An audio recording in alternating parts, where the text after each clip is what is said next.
I am Leonard Jack Jr. I'm currently president of SOFI for the Society of Public Health Education, and I became president effective about 50 minutes ago.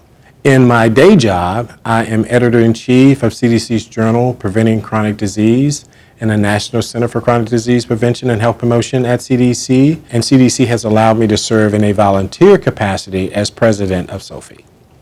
I was first introduced to SOFI my first year in my master's program, which was a few decades ago. And I was encouraged to attend the SOFI conference by my mentor at the time, Collins Arahimbuwa, who was also a past president of SOFI. And so every year, throughout my master's degree, when I was pursuing my PhD, I attended SOFI. And the wonderful thing about attending SOFI is, first of all, the people here are super friendly. And there was a concerted effort to really get students engaged. And so you saw a place for yourself in the organization. You saw a place even in leadership at some point. And so for me, it is an absolute honor to now circle back and be president of the society that just really embraced me when I first came on as a very, emerging health professional.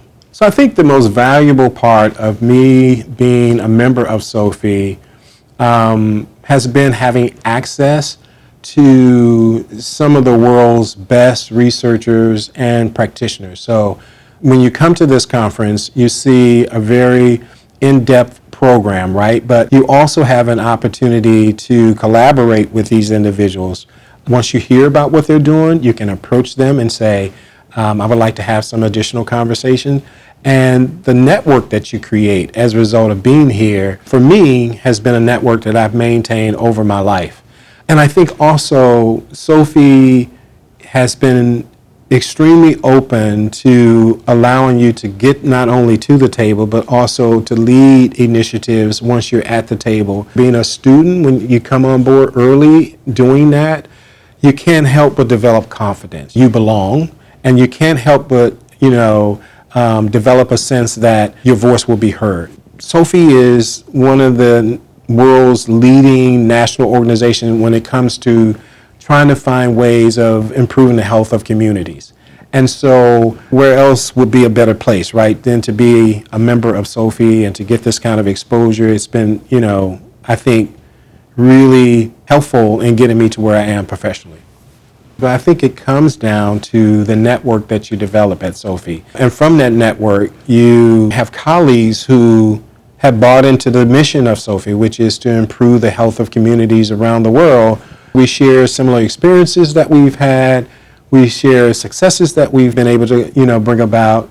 We've shared some opportunities and some failures, and we help each other to sort of think about how we can develop our professional areas of expertise. So I think it comes down the network that I've created, and it's very difficult to go to every conference, and so you have to make these real major decisions.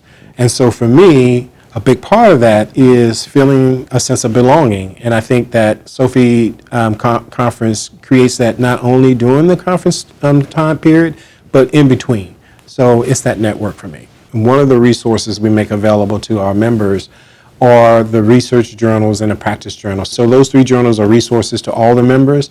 Now, the beautiful, sweet thing about it is I once served as editor-in-chief of Health Promotion Practice. And so just all the journals providing the latest research and practice content to our members, I think, is a plus. In addition to that, annually we have the Health Advocacy Summit, and we know that policy, right, plays a huge part improving the conditions that help to either improve health or create conditions that certain communities experience poor health outcomes. SOFI is one of the few organizations that creates space once a year to actually train individuals on how to approach policymakers, because policies shape how people ultimately experience, live, and thrive. That conference is annually, so that kind of training happens all the time. And then there are continuing education opportunities throughout the entire year on various different topics, webinars, seminars. There are lots of educational resources, textbooks that SOFI puts out. So there are all these different resources to help position health educators to do their job more effectively. I got interested in Sophie as a student. And I think the landscape of the work we're doing in public health education, behavior science, is evolving. And so Sophie over the years has led the way in what the field feels like, looks like today, and what it looks like tomorrow. And so Sophie has that role, right? We're bringing all of this talent, some at the latter end of their career, some in the middle. But what I think is really exciting for Sophie is those that at the beginning of their professional careers, just introducing them to all the latest in the field in terms of best practices in health education, health promotion, and behavior sciences, but then also asking them to be a part of helping to shape what that looks like moving forward, I think is important for shaping Sophie's future. When we look at just the environment, the political landscape across the country, people are experiencing everyday life in different ways. And I think Sophie creates this atmosphere where the goal is to make sure that everyone feels like they're included, right? That they have a place in being a part of a very complex discussion around why are certain populations experiencing a heavier burden in certain health conditions than others. So there are reasons for that. And some of the reasons for that are access to certain services, living conditions, the political landscape, the will to help others. And so the people who come to the conference come from those settings.